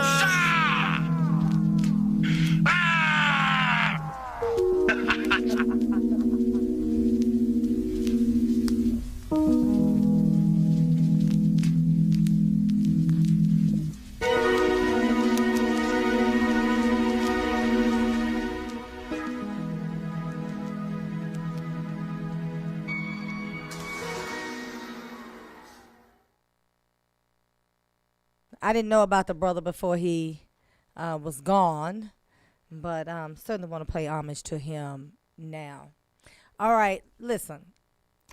I feel some kind of way about this whole thing with the mother and her ability to understand, know how to handle this kind of situation. But I also feel some kind of way about all of us that want to demean and talk about her as a mother because she was doing what was done to her. And so what we have to do in our communities is break the cycle. And so that brings me to another topic in education. Kamala Harris. People have said I'm against her. I'm not. I'm not against Kamala Harris. I actually would love for her to be doing better in the polls. But I feel like, and it's not just her, across the board, I feel like many of the politicians that are running for various offices, but President in particular, are very disconnected. Now, I am not going to mince words or bite my tongue. I do not believe that Kamala Harris has lived the Black life experience in the United States. I think that she may have experienced some prejudices and she may have experienced some racism, but she does not live the Black life experience in this country. And I think that that has a lot to do with her job and her career. And so because of that, let me say this, I think that she is disconnected. She's come out with a bill. Now, this is not a bad bill, okay? It's not a bad bill. The concept around it, the idea that pushes this concept forth is not a bad deal at all. It is called the Family Friendly wait a minute, it's not called that. Let's rewind. It is called the Family Friendly Schools Act. When I say that what they need to do is get them some better bill title writers. Say that 3 times fast and see what happens. The Family Friendly Schools Act. This bill that Kamala is introducing, it will create the first of its kind pilot program to give school resources to stay open during the entire workday throughout the school year. So what does that mean? That means the school would be open from 8 to 6. So school is usually from elementary school. We're talking about only elementary school. Is open from 8 a.m. to 3 p.m. And then the school has after school care till 6, or the child is picked up from the school by a daycare and then taken to that place until 6:30, sometimes 7 o'clock, depending on the daycare. And what Kamala Harris wants to do is extend the school day, bring in resources so that there is after school care programs, educational resources for an additional 3 hours so that the child remains at school and the parent can pick the child up from school just like they dropped him off. That's not a bad idea. She's talking about having several hundred millions of dollars dedicated, $5 million dedicated to this program, to this resource. Now, I'm not for it, but I'm going to have to tell you why. Y'all see me put my glasses on? All right, so here we go. I had to get my glasses because it looked like I had some zeros where there were not. So here we go. The bill would enable 500 schools to become family-friendly schools. And that would align the school with the workday and would provide more funding for 21st century community learning centers to expand access to summer learning as well. Now, I know you're saying, well, why you don't like that, Coy? I don't dislike the concept. But here's my thought. If you have $5 million that you can allocate to socially low economic schools, because that is who's being targeted, schools where parents need help. Otherwise, if you're putting in more affluent areas, then it's superfluous, right? So we know that this is a means or a method or a mechanism, if you will, to help parents in socially low economic areas. The reason that I'm saying we can do better, we can do more, I don't think that that's a bad idea. But most schools have some kind of after-school program to keep these kids. There are many schools throughout the United States that have that. Now, I'm sure there are some that do not, because I have not done a survey on all schools. But I do know that schools contract with people and they pay people to come and keep the kids. So in many places it already exists. There's already a blueprint for it. So it's not necessarily this so-called first of its kind. Is it the first time that the federal government is getting involved? Can't argue that. However, one of the things that you want to do is ensure that you have a good understanding anytime you take federal money. What is the expectation? Now, because this money is going to be given from the federal government, is the federal government also going to designate or deem certain programs worthy, or does the school have to create it and then find the resources to bring into the school? Because if so, that's taxing on the school. What also happens anytime you have fewer resources in a school, teachers end up catching that slack. So now the bill goes on to talk about how it's not going to increase the workday for teachers. It's only going to increase the hours that students are actually in school. I don't know how you get around that. I don't know how you get around not increasing the day for teachers. Now they're saying they're going to bring programs in. But we've all seen programs not be able to fulfill their duties. So that then it's on the teachers. It's on the administration to monitor that program if they have to find the actual companies to contract with. And if the federal government does not deem these programs where they actually look at the programs, decide yay or nay who can function in a certain area, then you've created another problem. Maybe all of that is completely addressed in the bill because I'm only getting the articles from the news. But I'm telling you what I see as a former educator myself, a fourth generation teacher with family and friends that are in education now. But here's my biggest reason for not being a proponent, and I'm not necessarily an opponent because I understand the thinking. I understand what the concept is, and I fully appreciate what she's aspiring to do. But here's the other problem. Because I think when we are talking about elected officials, we have to look at them very comprehensively and give a 3-day span as to what we're getting. Now, is Kamala trying to address an issue that plagues the African American community and poor folks? Absolutely. Absolutely. Is anybody else really out here talking about that? No. So let's give Kamala her props, okay? But here's the other thing. Many children in socially low economic areas still do not have parents at home at 6 o'clock in the evening. If your parent is working a 3 to 11 shift, they're not going to be there. And that happens a lot. A lot of parents, as my mother said, because my mother was a teacher for many, many years, like 150 years, child. I walked in today and my mama and my son were watching some movie and she was teaching him something then. So she never stops teaching. It's in her blood. She's third generation. The other thing is many of these kids are responsible for getting their siblings and getting home. Sometimes they have older siblings that pick them up. You don't want those kids trying to get home at 6 o'clock in the evening, especially during daylight savings time.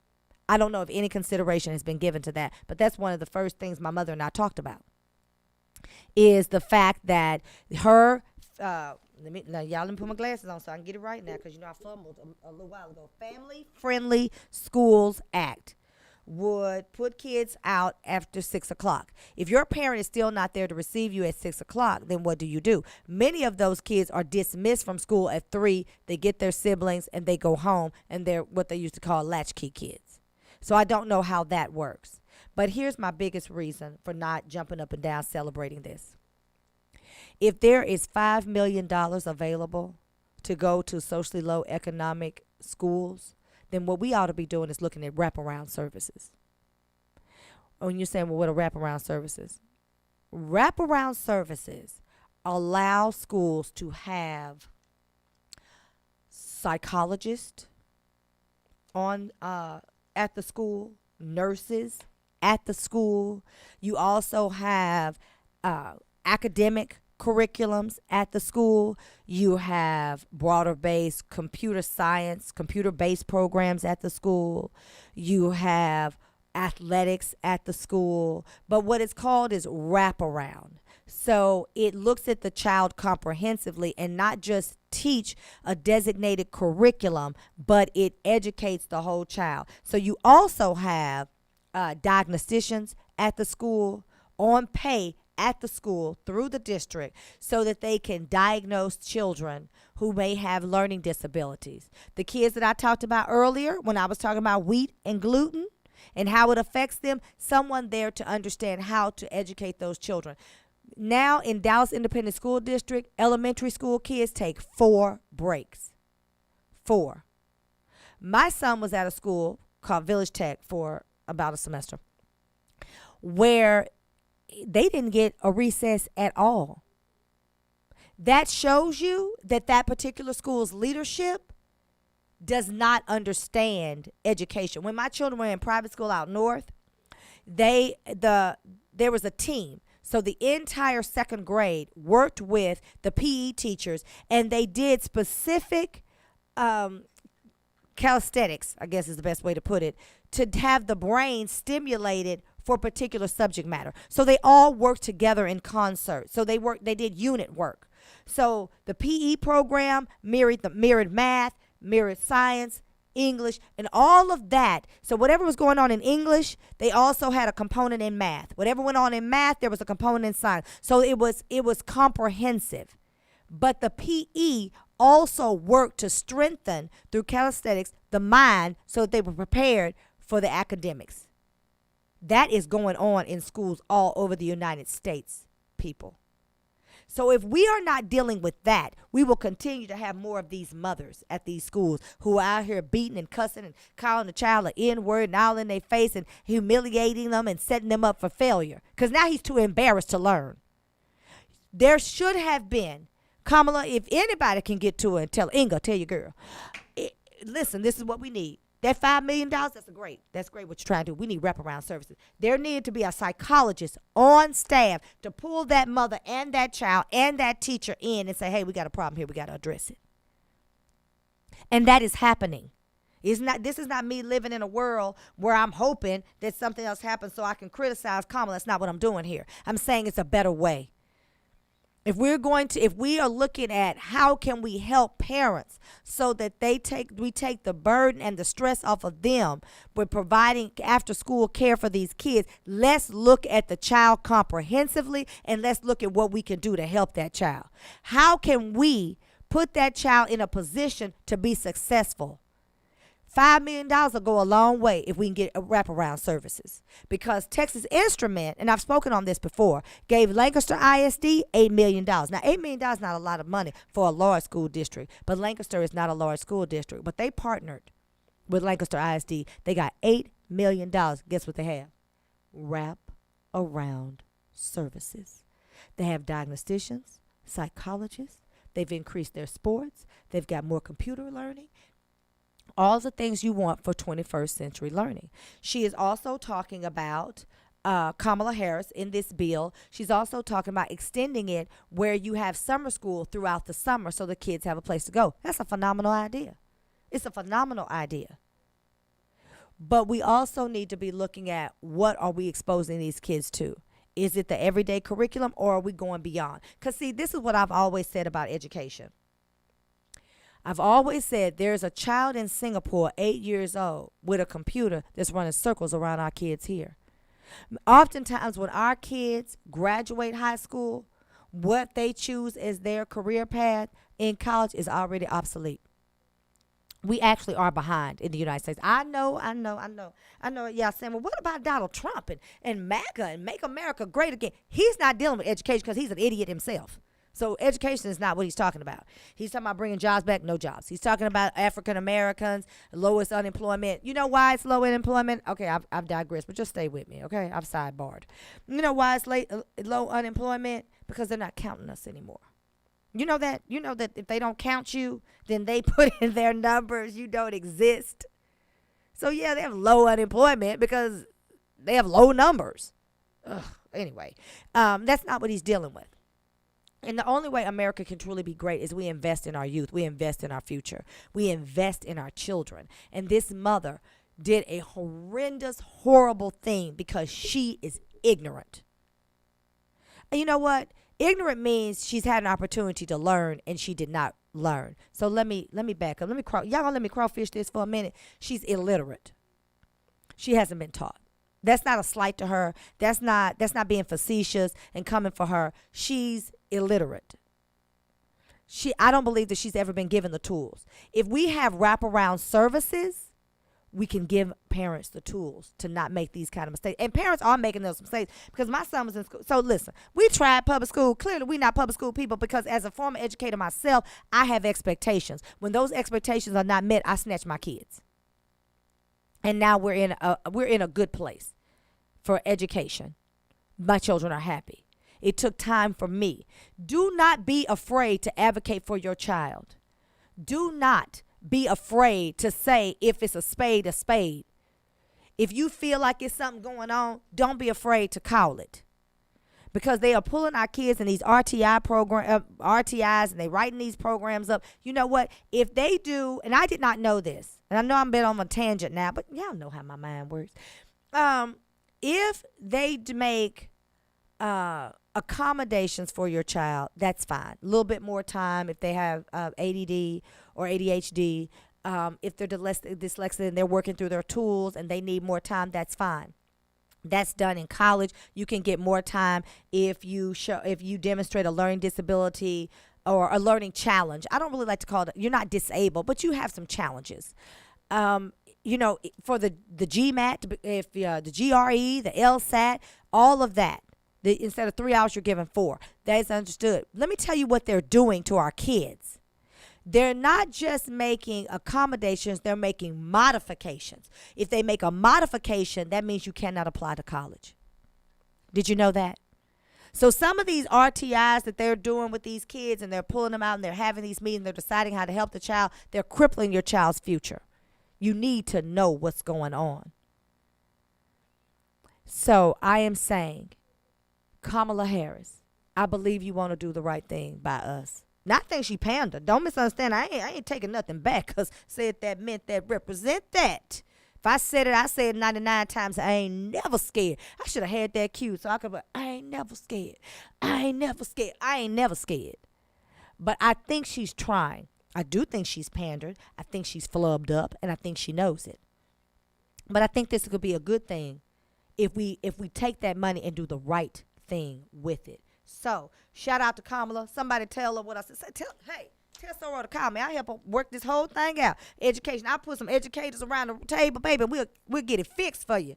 Plenty of Divine Nine and GDIs can help you get your education program together. But this right here, this ain't it. This ain't where you start. This is not where you finish. You can't say, I'm going to do this and I'm going to add on to it. That ain't how this thing is done. You start like you want to finish. If you want to help us, then you come on and get in the muck and the mire with us, and you give us some services. We need psychologists at these schools. These kids are dealing with homelessness. They're dealing with hunger. You want to do something? Put some real food in here and watch these children respond, because the body follows the mind, but you got to get a mind something to work with. They need fuel. All this processed stuff. You want to do something, call your girl. She'll sort. Well, kind of a little bit honorary. Not for real. Call Michelle. She said she didn't want to be exclusive. I have to talk about that later. Call Michelle, Kamala, and ask her about her diet program.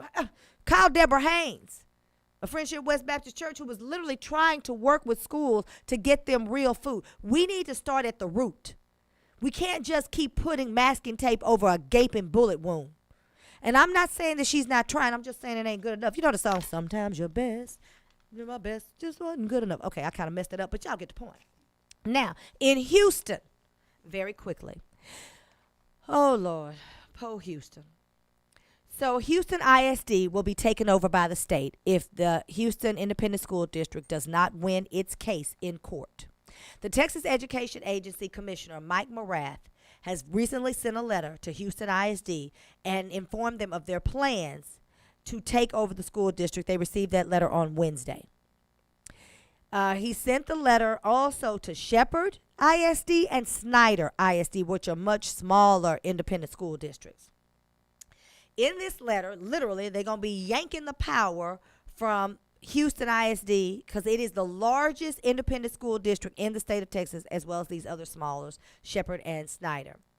And the school district elected officials, or those elected board members, will not be able to make any decisions. And the reason being is they have stated that they are going to prevent imminent and substantial harm to the welfare of the district's students. Ooh, child. That's a lot, ain't it? That's a lot. Well, I told you the 12 o'clock hour was about education.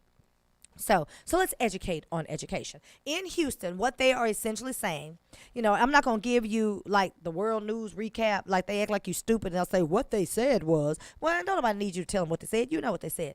But really what they're going to do is they are going to, I think it's January 7th, they're looking for applications. They'll start interviewing people who want to replace these elected board members.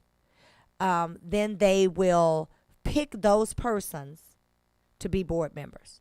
I do not believe that they will have a secondary election. I think all of these people will be appointed. And you turn in your application, they interview you, and then you are appointed by the Texas Education Agency, and the commissioner is Mike Morath. Now, here in Texas, we call it TEA.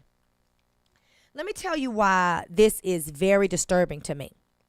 The reason the entire district is being taken over, this is a little bit what the government, when the Republicans talk about government overreach, this is an example. Like if you look in the book and you look at what is government overreach, it would be this right here. So government overreach in this particular circumstance that's exactly what's going on. Because one school, Wheatley High School, has failed 7 times when they look at whether they've improved and what they need to do to serve the students. And it has failed 7 times.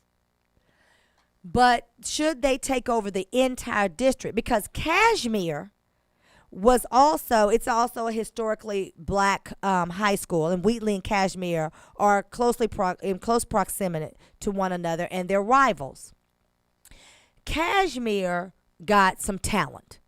They got some principals over there that inspired the teachers, got the counselors that knew what they were doing, and the school went from a grade of an F to a B, if I'm not mistaken, in 3 years. My little niece goes to Kashmere, went to private school all of her life, had not ever gone to public school before in her life until her sophomore year. She is at Kashmere. It is a B school now. B from F. Wheatley needs to be given the same tools and resources, and they certainly don't need to take over the whole entire school district, making decisions about the entire school district based on one school. If you say several schools are having the same issue, then okay, yeah. But my concern is, what does Mike Morath really know about how to educate black children? My mother used to tell a story about how when she was sitting there as a young teacher, and she was put in a socially low economic area, they were educating, okay, the caucasity of it all. They would send in Caucasian educators to sit down in front of these black teachers and educate them about black children and how they learn. This is laughable. Every time my mama starts telling it, my mama chuckles before she tells it, you know. What does he really know about it? Let me tell you my other problem with it. The Texas Education Agency was dinged by the federal government's education agency because they had failed to ding schools that were not appropriately handling children from an education standpoint, giving them the tools and the resources that they need for children who had learning challenges. That's Mike Morath and them. So while he is deciding that he's going to take over a school because he said that's the law, Houston ISD is now fighting for their lives. Because what we're about to do is get a bunch of Republicans to take over a school district and tell little black children what they need, to tell little black teachers how they're supposed to meet those needs. Is there a better word? Absolutely. You're upset about Wheatley. Wheatley is failing.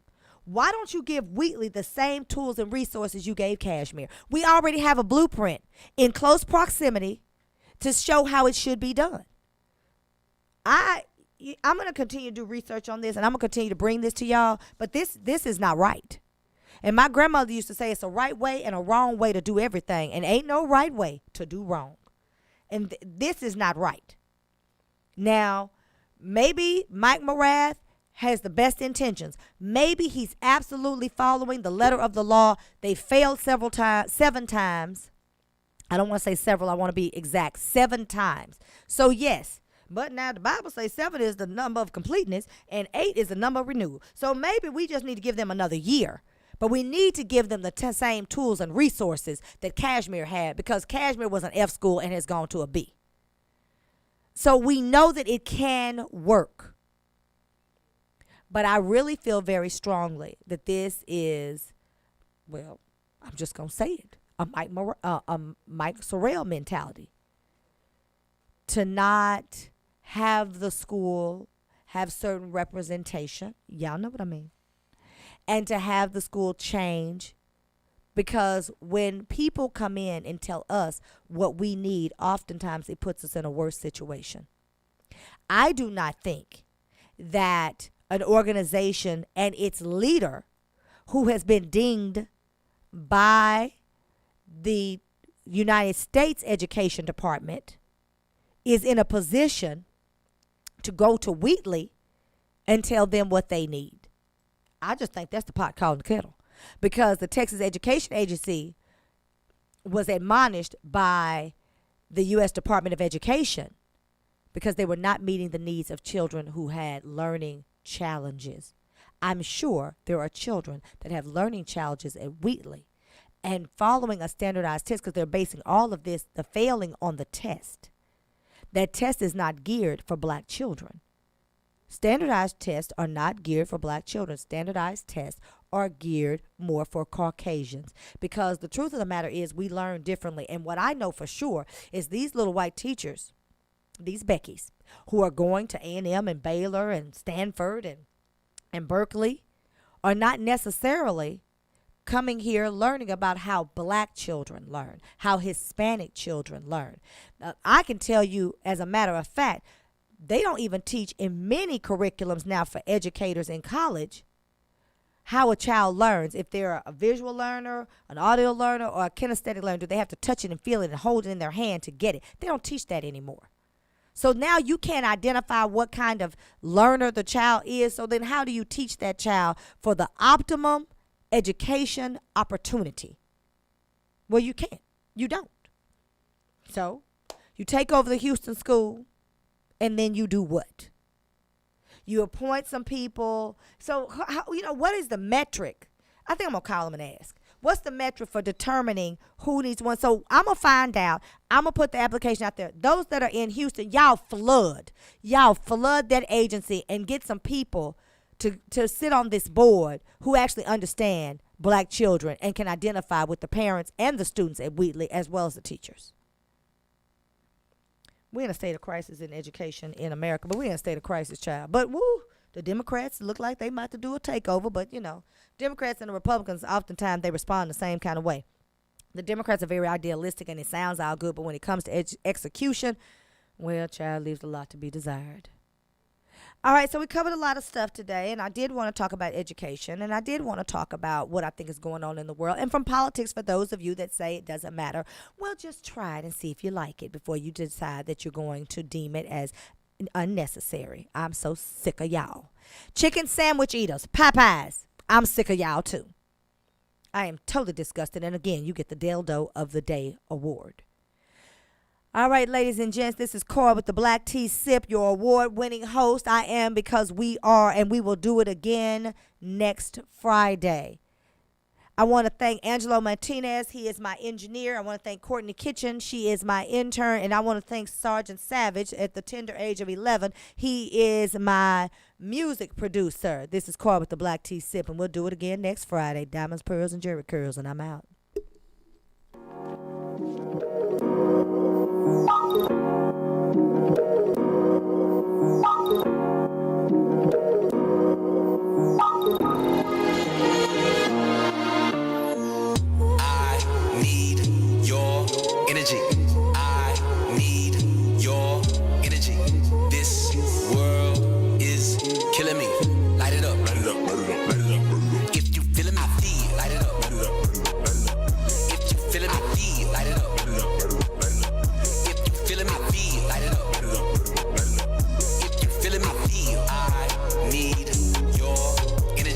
High life, high tide, don't drown, big breath, take steps, stay cool, when I'm down, that vibe, that's right, on top, that high, I fly, skydive, high five, we won't die, see hope, see drive, see why, and my eyes, win big, win life, take off, bye-bye, no slip, black ice, they shoot, lit fly, don't stop, must try, energy, that's why I'm doing the most, in the middle of the road, or running the globe, I'm fighting for those that give everything to get back what they owe. So close, don't fold. Live bright, live bold. Kick back, get goals. Light it up for yours. I need your energy. I need your energy. This world is killing me.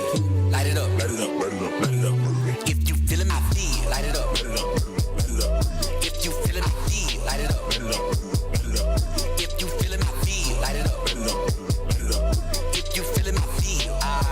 Need your energy. This what they want, this what they need, did what we on. Took it worldwide and brought it back home, turned it on. Energy, never been scared, always prepared, taking you there. You need to be here, heads in the air, yeah. Energy, flossed up, fly like a salsa, live in the moment. Get it, own it, live it, breathe it, zone it. No time to waste, no time to slow down when we out on the chase. Don't be pumping your brakes, when you come and remember you do it. takes. Doesn't need gunshots, still gotta stay focused. Ain't no sleep, stay